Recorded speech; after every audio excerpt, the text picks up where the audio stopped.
जी, अब से कुछ देर पहले शहबाज गिल साहब को जेल ले जाया गया है। यहाँ पर कोर्ट में उनको पेश किया गया था। इस वक्त हमारे साथ Adil Tanoli senior court reporter मौजूद हैं। इनसे आज की समाअत का हवाल जानते हैं। जी आदिल, बताइएगा।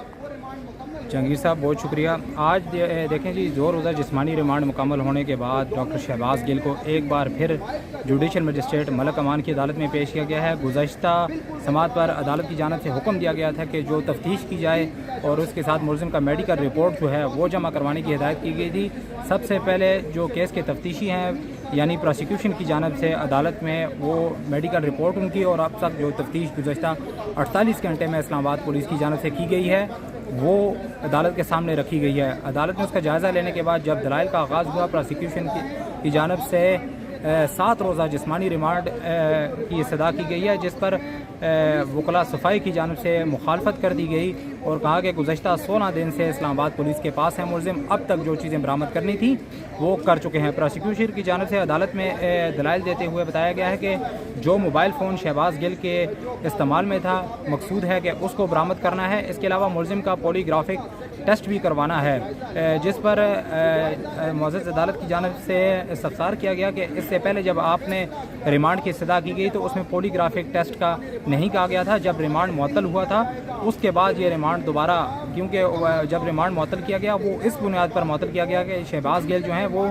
उनकी सेहत ठीक नहीं गई थी। रिमांड मुअत्तल करने के बाद 3 रोज़ के लिए उनको पिम्स अस्पताल भेजा गया है। तो अब तक जो तफ्तीश है उसमें मोबाइल फ़ोन जो है वो भी बरामद हो चुका है और दीगर चीज़ें जो हैं वो भी बरामद हो चुकी हैं। लेकिन पॉलीग्राफिक टेस्ट के ऊपर आज प्रोसिक्यूशन की जानिब से भरपूर कोशिश की गई है कि अदालत मज़ीद उनका 2 रोज़ का या 3 रोज़ का जितना भी चाहे जिस्मानी रिमांड दे ताकि उनका पॉलीग्राफिक टेस्ट करवाया जाए। लेकिन अदालत की जानिब से उनकी इस्तदा जो है वो मुस्तरद कर दी गई है। 7 रोज़ के जिस्मानी रिमांड की जो है वो इस्तदा प्रोसिक्यूशन की जानिब से आज की गई थी।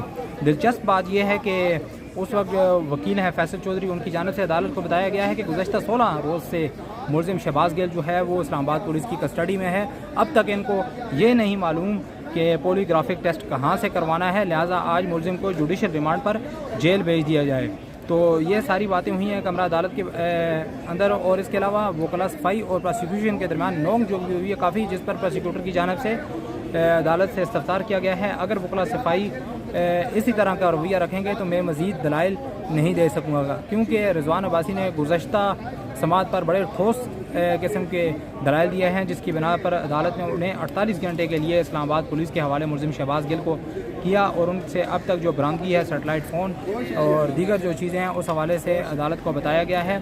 और आज अदालत की जानिब से उनके मुकम्मल जो अब तक तफ्तीश की गई है या उनकी तिब्बी जो मुआयने की रिपोर्ट है उसका जायज़ा लेने के बाद 14 रोज़ा जुडिशल रिमांड पर मुलज़िम शहबाज गिल को अडयाला जेल भेज दिया गया है। अच्छा आदिल, हमें लास्टली ये बताइएगा कि आज जब शहबाज गिल साहब आए, हमने मनाजिर देखे, बहुत ज़्यादा वो इत्मीनान बख्श उनका रवैया देखा गया। देखें, इत्मीनान बख्श रवैया मैं समझता हूँ इसलिए देखा गया है कि गुज़श्ता समाअत पर जब उन्हें अडयाला जेल भेजा गया था तो उस वक्त तक केस मजबूत नहीं था। उसकी बुनियादी वजह यह है कि पुलिस ने FIR तो कर दी, मुलज़िम गिरफ़्तार भी कर लिया, लेकिन बरामदगी कुछ भी नहीं हुई थी। इसलिए वो गुज़श्ता समाअत पर भी जब उन्हें जुडिशल किया गया तो वो खुश थे, लेकिन पुलिस की जानिब से सेशन कोर्ट में अपील फ़ाइल की गई तो उसके बाद हाई कोर्ट में भी अपील फ़ाइल की गई। दोबारा जुडिशल मजिस्ट्रेट एडिशनल सेशन जज की जानिब से उन्हें 2 रोज़ा जिस्मानी रिमांड की जब हुक्म दिया गया अडयाला जेल से वापस इस्लामाबाद पुलिस के हवाले करने का, तो उस वक्त उसके बाद मुलज़िम शहबाज गिल की तबीयत जो थी वो भी नासाज हो गई थी और जब उनको ठीक होने के बाद उनकी सेहत दोबारा पुलिस के हवाले किया तो वो इस चीज़ को समझ चुके थे कि अब पुलिस ने बरामदगी करनी है, क्योंकि उसके बाद पुलिस ने जो केस मजबूत करने के लिए बरामदगी भी कर ली।